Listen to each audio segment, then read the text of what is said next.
just start charging you extra money. They just can't do it. It's illegal. It's called stealing. So, again, don't sign their paperwork. They make them fire you if that's what's going to have to happen. We'll see how things continue to play out. Hopefully, nobody needs to get fired. High-ranking Democrat official in California has now come out and endorsed Larry Elder for governor in a recall. This is impressive. So, former Democrat Majority Leader for the California State Senate, Gloria Romero, endorsed Republican gubernatorial candidate Larry Elder in a campaign video.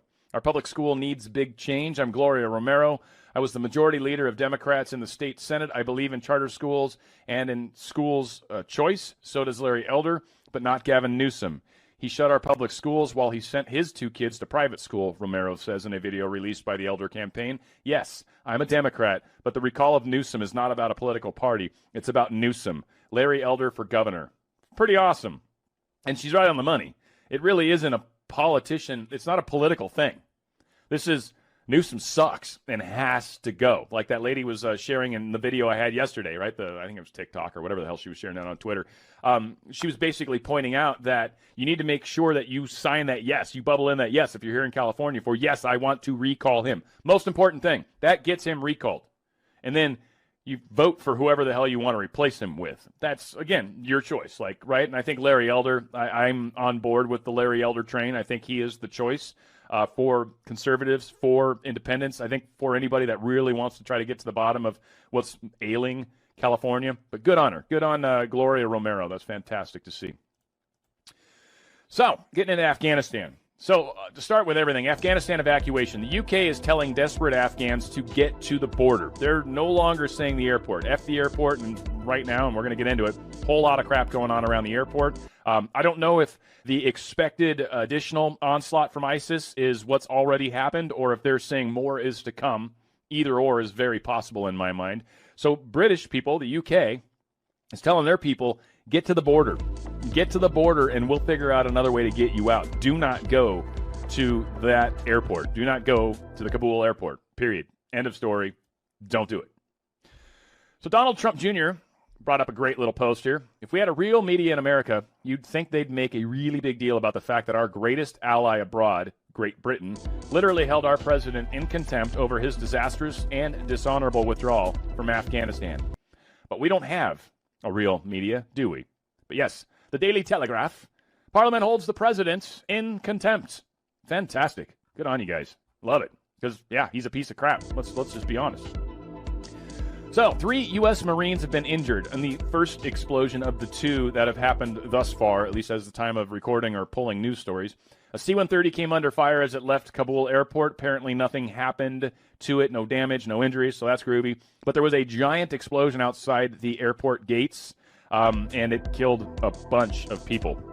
In fact, there was and I think I've got a slide of it coming up, but there was a bunch of people that were out in that like moat area. There's like a sewer area or whatever that went around the airports. There was also a video this morning, Taliban using tear gas at the airport, trying to get people out of there. So again, it's weird is I don't know if these Taliban security forces are actually trying to help or hurt. I know ISIS-K is now a part of this. So again, we got a whole lot of new actors and players coming into play. Ultimately, we've got to get our people out of there. And we're going to hear from Jocko, I think it's Jocko, and he's great. I love him. He's a Navy SEAL guy, does a lot of YouTube stuff. Fantastic. And he's got very strong statement that we're going to share, and I'm going to caveat that when we get there because it's interesting. His statement sounds almost like he's making plans to do something. He's taking the blame for what's happened, and it doesn't sound like we give a crap about Obama or Biden or anything they're thinking at all. But, yeah. So, again, explosions at the gate, not good at all, to say the very least.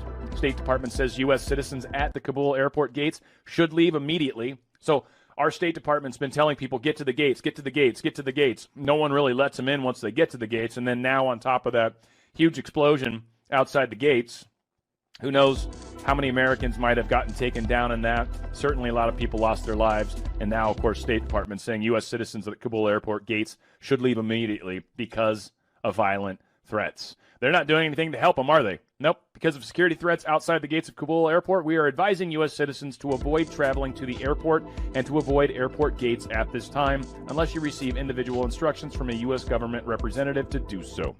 U.S. citizens who are at the Abbey Gates, East Gate, or North Gate now should leave immediately. No guidance on what to do, is there? No guidance on what's a good idea. Just get the F out of Dodge. Do it now. Do it fast. Are you still here? Hurry up.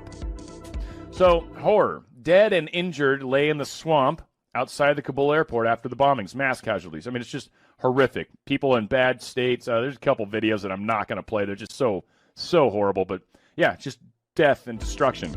Death and destruction to all sorts of people. People that are pissed. Germans that are trying to get out. Like, everybody's just trying to get the hell out of there because they realize it's going to get ugly soon. Now, we get a second explosion near Kabul airport at the Baran Hotel, or Baron Hotel, probably Baron. And what's interesting is this is where a lot of the British forces and some U.S. forces have been trying to get some people. And it's very, very close to the airport. I think there's a picture here, right? So Baron Hotel's here. The airport is over here, right? You can see the airport's actually here. You can see the runway, right? So the Baron is very, very close to the actual gates of the airport. So this second blast was near that hotel. UK troops are reportedly staying in that hotel. Been reported on the explosion.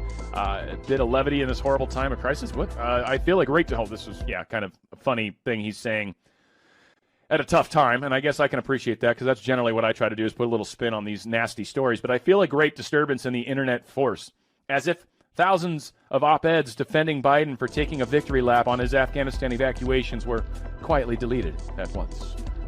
Yes, I mean, it's, again, a great little spoof to the Star Wars movies. But, yes, a lot of people got hurt. There's some pretty bad damage that was shown on that. There's a really pixelated picture. Again, I'm not really into trying to show damage of people. I just think it's horrific, and I don't think we gain anything by showing just nasty, nasty stuff. Hundreds of ISIS militants are now surrounding the Kabul airport. More attacks are imminent. This is the thing they're saying. We got more attacks imminent. They are expecting ISIS to start attacking. ISIS has obviously become much, much stronger in a short period of time. Now it's ISIS-K, too, by the way, which I think is like Special K, in my opinion. But that being said, we've got this new group of ISIS. They're expecting them to attack or further cause chaos, pandemonium. Again, whether or not they're part of the explosions that happened already, whether or not they're going to enhance it further, we'll see. One other big nasty mistake that the Biden administration has apparently made, the Taliban has seized this Pilatus PC-12NG Spectre. It's an ISR spy plane. And these things are, like $12 million each plus modification upgrades. We spent hundreds of millions of dollars upgrading these craft for them, and we've basically just given these to them. So here's a satellite image of the Uzbek airfield and Pilatus spy planes, right? I think it's all these guys right here. So we just gave them those. Now, understand there's multiple airfields, and that's one thing Jocko's going to talk about here in a second. And it's very powerful what he says, and I'll be curious to see what we find out happens.